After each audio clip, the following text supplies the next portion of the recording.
Welcome. आज एक नई वीडियो के साथ आप लोगों के साथ हाज़िर हुआ हूँ।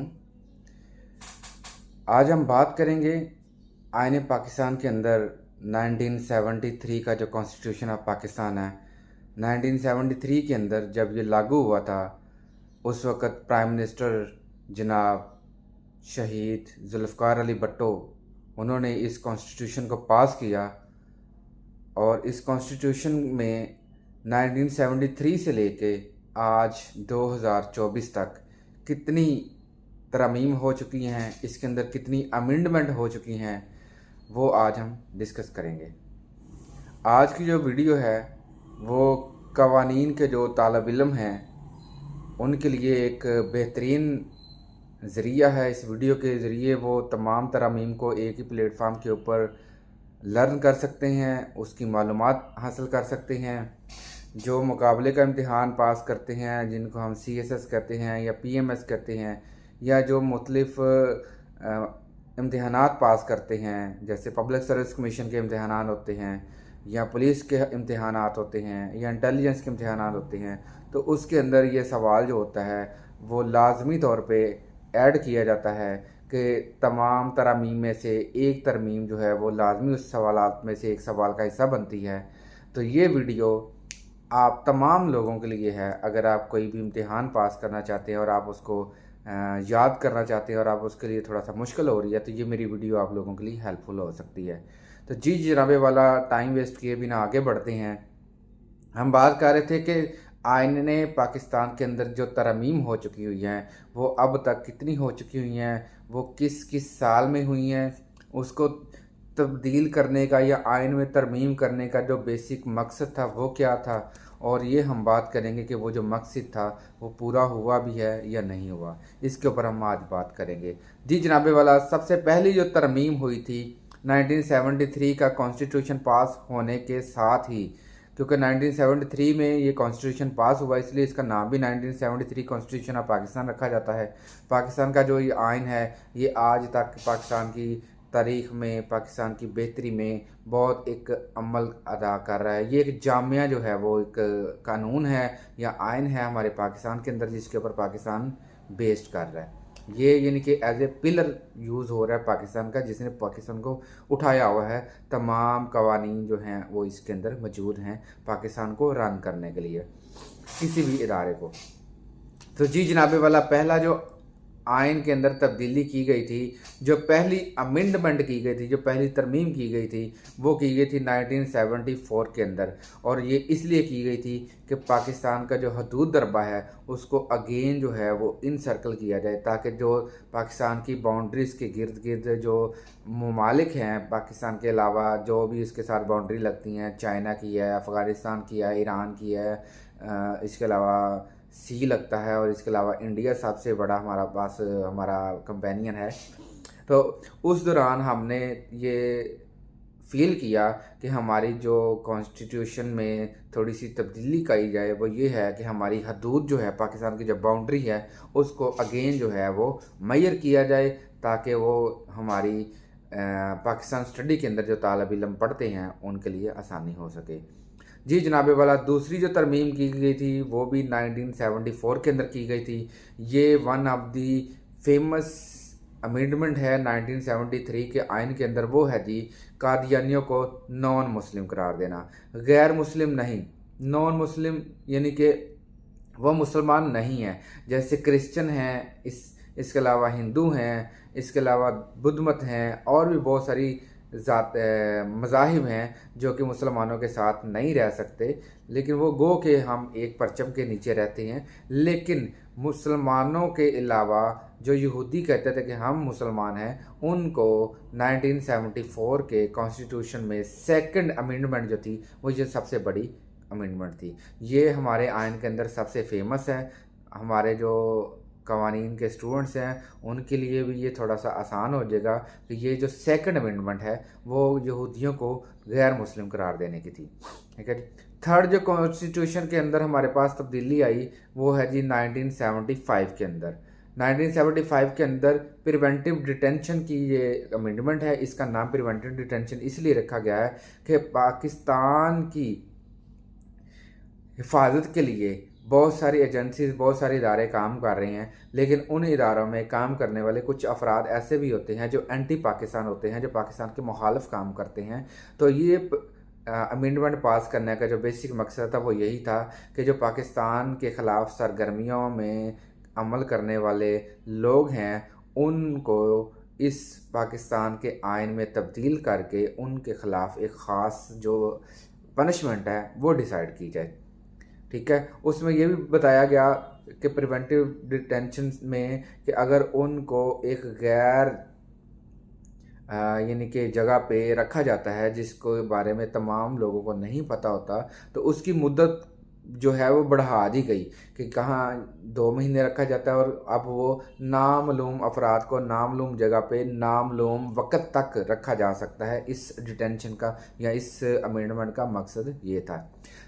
चौथी जो हमारे पास अमेंडमेंट आई है वो 1975 के अंदर आई है। इसमें ये है जी, नेशनल असम्बली और पार्लियामेंट असम्बली के अंदर जो अक़लियत हैं उनकी सीटों में इजाफ़ा किया गया। वो ये था कि अगर 1973 के कवानीन के अंदर फॉर एग्ज़ाम्पल 3 सीटें थी तो 3 को बढ़ा के 6 कर दिया गया कि हमारे पाकिस्तान के अंदर जो अक़लियत रहते हैं, जैसे क्रिश्चियंस हैं, हिंदू हैं, तो वो भी अपने हलके के लिए अगर इलेक्शन लड़ते हैं तो उनकी सीटों को बढ़ा दिया गया ताकि उनको भी राइट्स दिए जाएँ। जैसा कि आप जानते हैं कि हमारे इस्लाम के अंदर एक बहुत अच्छा मैसेज है कि अपने अक़लियत वाले जो लोग हैं उनको जीने का, उनको इबादत करने का मुकम्मल राइट्स हासिल होते हैं। ठीक है जी, आगे चलते हैं। 5वीं अमेंडमेंट जो की गई थी वो 1976 के अंदर की गई। इसके अंदर भी बहुत सारी फेमस अमेंडमेंट है। वो है जी 1976 के अंदर हाई कोर्ट के अख्तियारात जो हैं वो बढ़ा दिए गए कि पहले जो अख्तियारात थे हाई कोर्ट के पास वो बहुत कम थे, फिर वो अख्तियारात जो हैं वो बढ़ा दिए गए। वो अख्तियारात जो थे वो केसेस की हेयरिंग के हवाले से कि बहुत सारे केसेस ऐसे थे जिनके अख्तियारात सुनने के वो हाई कोर्ट के पास नहीं थे, वो डायरेक्ट सुप्रीम कोर्ट के पास चले जाते थे। तो लिहाजा सुप्रीम कोर्ट का बर्डन कम करने के लिए हाई कोर्ट को ये अख्तियारात सौंप दिए गए, क्योंकि ये एक प्रोविजनल कोर्ट होती है। तो इसलिए उन्होंने कहा कि तमाम बर्डन जो है वो सुप्रीम कोर्ट के ऊपर ना पड़े, इसलिए उन्होंने थोड़े से हाई कोर्ट के ऊपर भी समाअत के अख्तियारात उनको लागू कर दिए। नेक्स्ट चलते हैं जी 1977 के अंदर 1976 के अंदर छठी अमेंडमेंट नंबर 6 पे आ गए हम कि छठी तरमीम जो है 1976 के अंदर हुई। इसमें था कि जज की रिटायरमेंट के ऊपर बात करना कि अगर एक हाई कोर्ट का जज है और एक सुप्रीम कोर्ट का जज है, उनकी रिटायरमेंट की उम्र कितनी होनी चाहिए, उसका तयन किया जाए कि उनकी उम्र इतनी होगी, चाहे वो किसी भी हालत में है तो उनको रिटायर कर दिया जाएगा। इसमें हाई कोर्ट की अलग है और सुप्रीम कोर्ट की अलग है। हाई कोर्ट के लिए एक चीफ जस्टिस जो होता है उसकी एज जो रखी गई है वो 62 ईयर रखी गई है, और जो सुप्रीम कोर्ट ऑफ पाकिस्तान है उसके जज की रिटायरमेंट की जो एज है वो 65 ईयर रखी गई है। नंबर 7 पे चलते हैं जी। 7वीं तरमीम 1977 के अंदर हुई। इसके अंदर वो बताते हैं जी पीएम को पावर्स दी गई कि वो आवाम से इतमाद का वोट हासिल कर सकता है। बाज़ का ऐसा होता है कि आवाम जो है वो प्राइम मिनिस्टर की कारकर्दगी पे ऊपर हैप्पी नहीं होती, तो वो प्राइम मिनिस्टर जो है अपनी कारकर्दगी को बेहतर करने के लिए आवाम को अपने ऊपर इतमाद दिलवाने के लिए आवाम से इतमाद का वोट ले सकता है। तो ये प्राइम मिनिस्टर को एक जो है वो तरमीम की गई कि प्राइम मिनिस्टर अपनी पावर्स को मज़ीद बढ़ाने के लिए या अपना प्राइम मिनिस्टर की सीट को एक्सटेंड करने के लिए आवाम से इत्मीनान का वोट हासिल कर सकता है कि हाँ जी मैं पाकिस्तान की खिदमत कर रहा हूँ और आप मेरे पे इत्मीनान कर सकते हैं, मैं पाकिस्तान को गलत नहीं इस्तेमाल करूँगा। तो ये थी हमारी 7वीं तरमीम। 8वीं तरमीम की तरफ चलते हैं। 1985 के अंदर हुई। पार्लियामेंटी निज़ाम में सेमी सदारती निज़ाम मुतारफ़ किया गया और सदर की पावर्स में इजाफा किया गया। ठीक है, आगे चलते हैं जी। 9वीं तरमीम है 1985 के अंदर यही थी। इस वक्त 1985 के अंदर 9वीं तरमीम जो आईन पाकिस्तान के अंदर की गई वो है जी शरिया लॉ को लॉ ऑफ लैंड का दर्जा दिया गया। ये भी एक बहुत बड़ा एक चेंज था हमारे का आइन के अंदर। इस तरह 10वीं तरमीम की तरफ चलते हैं। 1987 के अंदर ये 10वीं तरमीम हुई है। पार्लियामेंट में अजलास का दौरानिया जो था वो 2 साल के दरमियान 130 दिन का वक्फा नहीं होना चाहिए। मतलब ये था कि पाकिस्तान की पार्लियामेंट्री जो कमेटी है या जो हमारी पार्लिमान है, अगर उनके दरमियान एक इजलास होता है या एक जलसा होता है तो उसके दरमियान और अगले जलसे के दरमियान जो ब्रेक होती है, जो वक्फा होता है, वो 2 साल से ज़्यादा 130 दिन से ज़्यादा नहीं होना चाहिए। यानी कि आज अजलास हुआ है तो कहते हैं जी हमारे पास टाइम नहीं है, मुल्की हालात ठीक नहीं है, या पार्लियामेंट के जो मेंबरान हैं वो इकट्ठे नहीं हो सकते, तो उनके दरमियान नेक्स्ट अजलास का जो दरमियान का जो डिस्टेंस रखा गया जिसको हम ब्रेक कहते हैं वो 130 डेज से ज़्यादा नहीं होना चाहिए। ठीक है जी, ये 2 अजलास के दरमियान का डिस्टेंस बताया है या वक्फा बताया है। आगे चलते हैं जी। 11वीं तरमीम हमारे आईन पाकिस्तान के अंदर की गई है 1989 के अंदर। इसमें बताया गया जी दोनों असम्बलियों में सीटों की तादाद को रिव्यू किया गया कि दोनों असम्बलियाँ जो है यानी कि नेशनल असम्बली और प्रोविजनल असम्बली, इन दोनों के दरमियान जो सीटें होती हैं जो MNA और MPS की होती हैं उनको रिवाइज़ किया गया है कि उसमें थोड़ी सी चेंजिंग लाई जाए। ख़वातीन की जो तादाद है वो बढ़ा दी गई है, खसूसी सीटों की तादाद जो है वो चेंज की गई है, और इसी तरह अक़लियतों की जो तादाद है MNA और MPA की जो कोटा है वो थोड़ा सा चेंज किया गया है। तो ये हमारे पास थी 11वीं तरमीम। अब चलते हैं 12वीं तरमीम की तरफ। 1991 के अंदर ये तरमीम की गई है। खसूसी अदालतें अरसा 3 साल के लिए कायम की गई, यानी कि खसूसी अदालतें जिनमें कोई ख़ास जो केसेस हैं उनकी समाअत जो है वो होती है, जो कि हाई कोर्ट और सुप्रीम कोर्ट में नहीं हो सकती, तो ये खसूसी अदालतें कायम की। जैसे कि दहशतगर्दी अदालत होती है वो खसूसी अदालत होती है, फ़ौजी अदालतें जो होती हैं वो आर्मी एक्ट के तहत जो होती हैं ये भी खसूसी अदालतें होती हैं। तो ये जो आइन था, ये जो तरमीम थी, ये कायम की गई 1991 के अंदर, और इसका नंबर आता है 12वीं तरमीम पे। अब चलते हैं 13वीं तरमीम। 1997 के अंदर इसकी तरमीम की गई। इसके अंदर ये तरमीम की गई कि सदर की नेशनल असम्बली तहलील करने की जो पावर है वो ख़त्म कर दी गई। अब देखें कि इससे पहले जो सदर की पावर्स थी वो बढ़ा दी गई थी। अब जो है 1997 में 13वीं तरमीम के अंदर सदर की जो पावर्स हैं वो ख़त्म कर दी गई कि वो नेशनल असम्बली को तहलील नहीं कर सकता और प्राइम मिनिस्टर को भी नहीं हटा सकता, यानी कि सदर के पास ये पावर्स ख़त्म कर दी गई।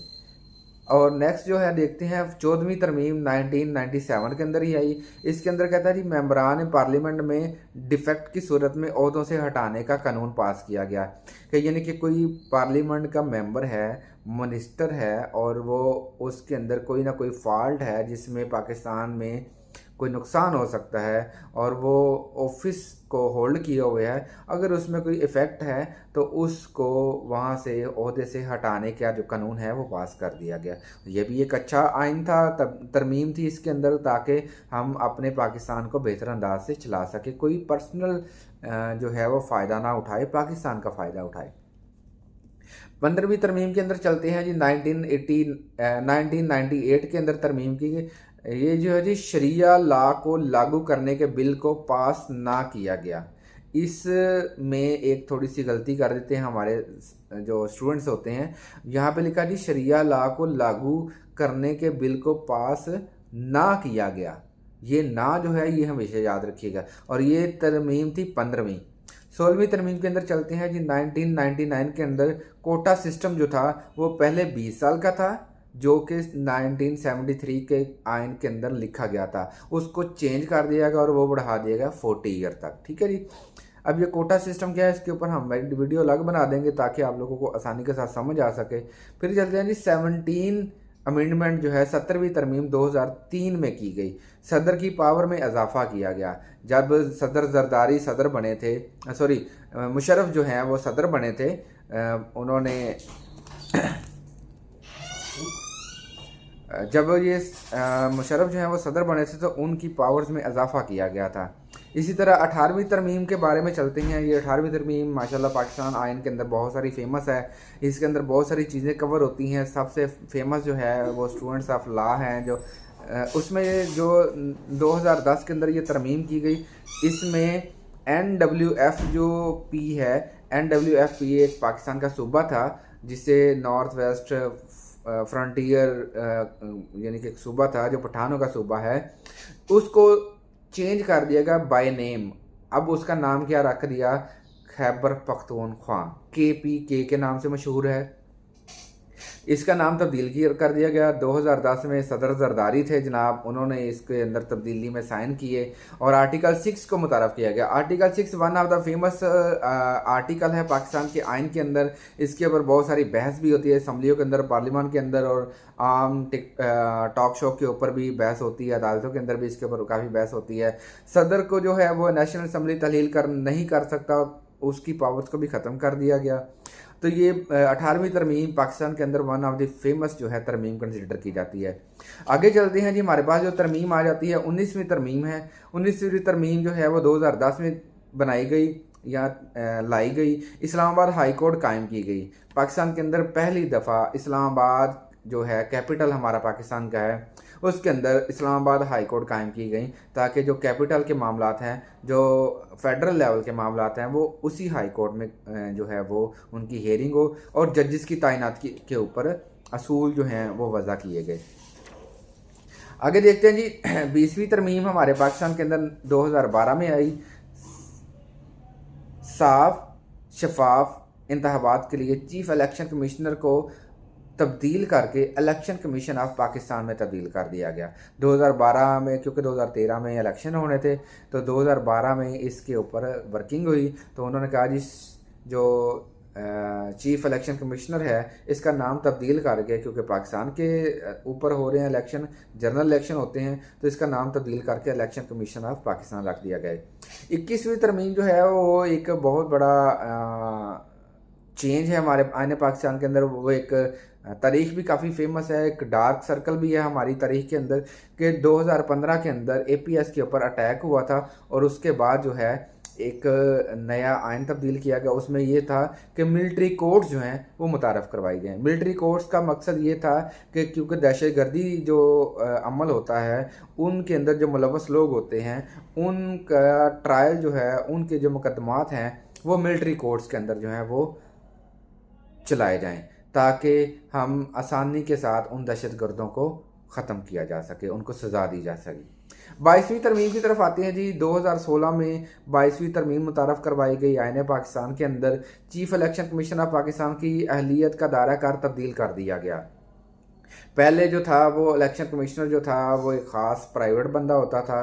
अब जो था वो कहते हैं कि ब्यूरोक्रेट्स भी आ सकते हैं, टेक्नोक्रेट्स भी आ सकते हैं और इसके अलावा जजेस जो हैं वो भी इसके अंदर आ सकते हैं। ब्यूरोक्रेट्स के अलावा टेक्नोक्रेट्स और जजेस जो हैं रिटायर्ड, वो भी इलेक्शन कमीशन ऑफ पाकिस्तान का ओहदा संभाल सकते हैं। चलते हैं जी 23वीं तरमीम, 23rd अमेंडमेंट ऑफ 1973 आईन पाकिस्तान। ये 2017 में पास हुई। साल 2015 में क्योंकि नेशनल असम्बली के अंदर 21वीं तरमीम में 2 साल के लिए मिलिट्री कोर्ट्स कायम करने का जो था वो एक आइन चेंज हुआ, तरमीम की गई। फिर उन्होंने कहा जी इसका दुरानिया जो था वो तकरीबन 2 साल था जो कि 2017 में कंप्लीट हो जाना था, लेकिन क्योंकि इसको मज़ीद आगे ज़रूरत पड़ी तो इसलिए उन्होंने 2017 में 23वीं तरमीम के अंदर मज़ीद कहा कि इसका दुरानिया मज़ीद बढ़ाकर 2 साल कर दिया जाए। ठीक है जी। आगे चलते हैं जी। 24वीं तरमीम है हमारे पाकिस्तान के अंदर, आईन पाकिस्तान के अंदर मरदमशुमारी की बुनियाद पर दोबारा हल्का बंदियाँ करनी।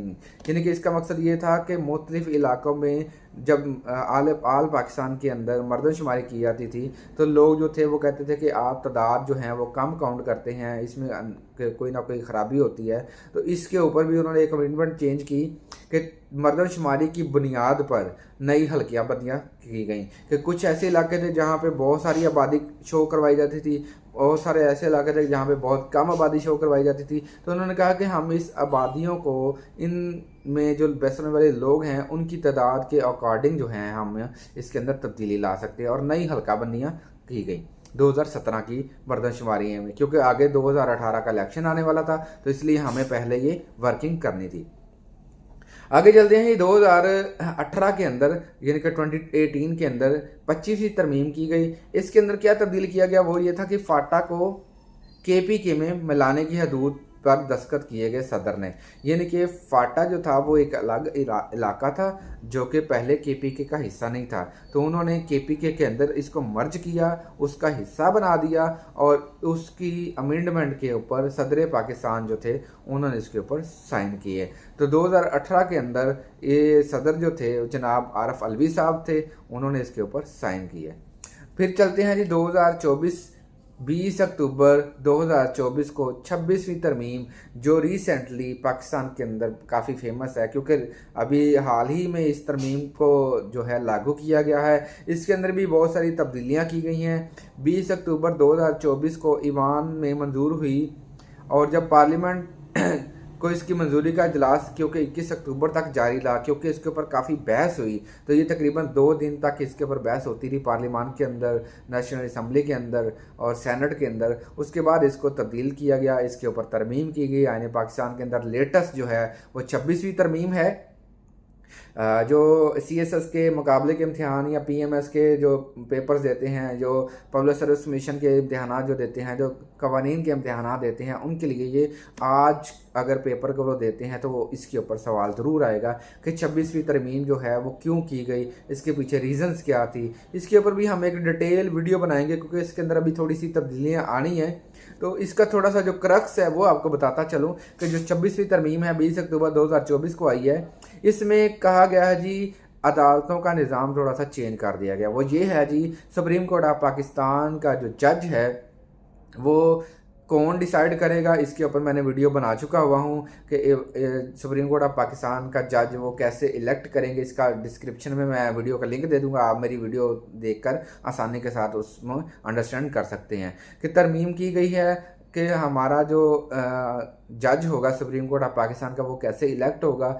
ये जो अमेंडमेंट थी ये तकरीबन 11 सफ़ों पर मुश्तमिल है और इसके अंदर 26 तरमीम शामिल है। इसका नाम भी 26वीं तरमीम रखा गया और इसके अंदर जो टोटल अमेंडमेंट के पॉइंट्स हैं वो भी 26 हैं। ये हमेशा याद रखिए कि 26वीं तरमीम में 26 तरमीम के पॉइंट्स हैं जो उसके सब पार्टिकल्स बनते हैं, ठीक है जी। तो ये अख्तियारात जो हैं वो तब्दील कर दिए गए हैं। इसके अख्तियारात की वजाहत जो है वो 26वीं तरमीम में दी गई है कि जज जो है सुप्रीम कोर्ट ऑफ पाकिस्तान का चीफ जस्टिस जो है वो कैसे इलेक्ट होगा, कौन इलेक्ट करेगा। सुप्रीम कोर्ट ऑफ पाकिस्तान के 100 मोटो के जो अख्तियारात थे वो भी ख़त्म कर दिए गए हैं। ये एक डिटेल के ऊपर मैंने वीडियो बना चुका हुआ हूँ।